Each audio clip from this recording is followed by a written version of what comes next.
A very good morning to all of you and hope you all are doing a great job. You are studying, है ना, मन से पढ़ रहे हो, थॉरली रीड कर रहे हो, चैप्टर्स रिवाइज कर रहे हो, जो भी है ना. तो बस हम लोग लास्ट क्लास में मोमेंटम डिस्कशन कर रहे थे. मोमेंटम में हम लोगों ने थर्ड लॉ देखा, सेकंड लॉ देखा, फर्स्ट लॉ देखा, law of conservation of momentum भी देखा, बहुत कुछ देखा, है ना. तो मैं जो बता रहा था law of conservation of momentum का, मैं एक्सप्रेशन बताया था, because this expression is very very very very important, है ना. 6-7 वेरी लगा सकते हो तुम लोग, इंपॉर्टेंट है. इससे एक क्वेश्चन उठ के आता ही है, एकदम शॉर्ट है, कोई दिक्कत नहीं इसमें, कोई डाउट नहीं है इसमें, है ना. तो क्या है ये, मैंने बताया जैसे कि collision before momentum before collision equals to momentum after collision. दो बॉडी है ना, सपोज कर लो एक मेरा साइकिल है जिसका मास m1 है, कार है जिसका मास m2 है ना. तो इनिशियली कोलिशन होने के पहले इनिशियली साइकिल का वेलोसिटी था u1 और कार का वेलोसिटी था u2. तो what will be the momentum of cycle. Initial momentum क्या होगा साइकिल का, m1 इंटू u1, क्योंकि momentum is what, mass into velocity. m1 into u1 मैं सब ये लिख के दूंगा तुम लोग, कोई प्रॉब्लम नहीं है. तुम लोग अभी लिखो, मैं जितना बोल रहा हूँ ना उसको लिखो, है ना, कोई प्रॉब्लम नहीं है, लिखो. तो initial momentum of cycle is कितना, m1 u1. अच्छा, इनिशियल मोमेंटम ऑफ कार कितना है, m2 इंटू u2, क्योंकि कार का मास हो गया m और वेलोसिटी हो गया u2. अच्छा, अब after collision final momentum of cycle कितना हो गया, m1 इंटू v1, क्योंकि फाइनल मोमेंटम है तो फाइनल वेलोसिटी चाहिए हमको. तो मास इंटू वेलोसिटी में क्या, मास ऑफ द साइकिल m1 और वेलोसिटी मतलब फाइनल वेलोसिटी, तो m1 v1. This is the final momentum of cycle. Final momentum of car कितना है, m2 into v2, m2 into v2, है ना. अब तुम देखो, जो हम लॉ बताए थे, क्या बताए थे कि कोलिशन के पहले का जो टोटल मोमेंटम है that will be equals to collision के बाद का मोमेंटम. तो कोलिशन के पहले टोटल मोमेंटम कैसे निकालेंगे, total momentum means momentum of car plus momentum of cycle. तो इनिशियल मोमेंटम ऑफ कार कितना है, m1 u1. Initial momentum of cycle कितना है, m1 u1. Initial momentum of car है m1 u2. तो अगर दोनों को टोटल करेंगे तो कितना होगा, m1 u1 plus m1 m2 u2. This is the initial momentum. अब फाइनल मोमेंटम पे आओ, m1 v1 plus m2 v2. तो ये दोनों को टोटल करोगे तो कितना प्लस हो जाएगा. तो यही तो है ना, यही तो मैं बताया था पिछले वीडियो में कि m1 u1 plus m2 u2 is equals to m1 v1 plus m2 v2. Questions करूंगा, बहुत क्वेश्चंस करूंगा, कोई प्रॉब्लम नहीं, बस मैं फॉर्मूला समझा रहा हूँ. फॉर्मूला भी समझना है, लर्न कुछ नहीं करना है, understood.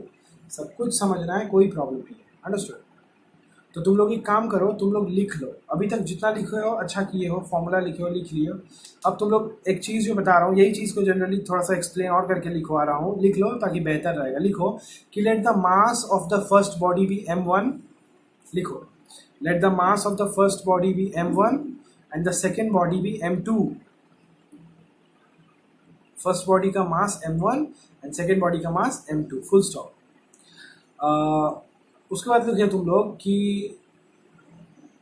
let the initial velocity, नहीं, let the initial and final velocity of first body be u1 and v1, and the final velocity and तो लोग लिखे let the initial and final velocity of the body 1 is u1 and v1, ठीक है. And the initial and final velocity of body 2 is u2 and v2 respectively. u2 and v2 respectively. तो यहाँ पे तुम लोगों ने ये लिख लिया, क्लियर रहेगा कि हाँ भाई, फर्स्ट बॉडी का मास m1 है, सेकेंड बॉडी का मास m2 है. फर्स्ट बॉडी का इनिशियल वेलोसिटी u1 है, फर्स्ट बॉडी का फाइनल वेलोसिटी v1 है. सेकेंड बॉडी का इनिशियल वेलोसिटी u2 है, सेकेंड बॉडी का फाइनल वेलोसिटी v2. लिख लिए. अब तुम लोग लिखो initial momentum of, initial momentum किसका निकाल रहे हो तुम, इनिशियल मोमेंटम निकाल लो तुम फर्स्ट बॉडी का. Initial momentum of first body is equals to कितना, मोमेंटम का फॉर्मूला क्या होता है, मास इंटू वेलोसिटी. तो फर्स्ट बॉडी का मास कितना है m1 और इनिशियल वेलोसिटी कितना है u1, तो लिख दो m1 इंटू u1, है ना, that is equals to m1 u1. This is initial momentum of first body. अब लिखो नेक्स्ट लाइन पे, initial momentum of second body is equals to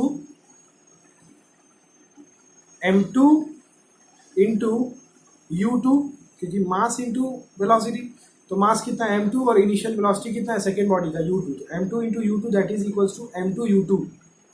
फिर लिखो final velocity of first body, sorry final momentum of first body is equals to m1 into v1. एकदम clear है. Next line लिखो, final momentum of second body m2 into v2, m2 v2 लिख लिए. अब तुम लोग लिखो according to the law of conservation of momentum, according to the law of conservation of momentum. Next line पे लिखो अब कि total momentum before collision is equals to, total momentum before collision is equals to total momentum after collision. लिख लिए. Next line पे लिखो total momentum before collision को मतलब क्या है. नेक्स्ट लाइन पे लिखो m1 u1 plus m2 u2 is equals to m1 v1 plus m2 v2. हो गया. This is what is the law of conservation of momentum. ठीक है, ये हुआ इस चैप्टर का एंड. इस पे बचे हैं बहुत सारे न्यूमेरिकल्स. फोर्स का जो है वो force equals to mass into acceleration कहाँ से आया, इसका डेरिवेशन वो मैं तुम लोगों को बता दूंगा. कोई प्रॉब्लम तुम लोग को नहीं होना चाहिए, कोई दिक्कत नहीं है, मैं सब कुछ तुम लोगों को करवा दूंगा. टेंशन ना लो, टेंशन ना लो, मैं सब करवा दूंगा. ठीक है. When I have taken the responsibility, तो I will do it, है ना, कोई प्रॉब्लम नहीं है. जब मैंने रिस्पॉन्सिबिलिटी लिया है तो मैं करवा दूंगा.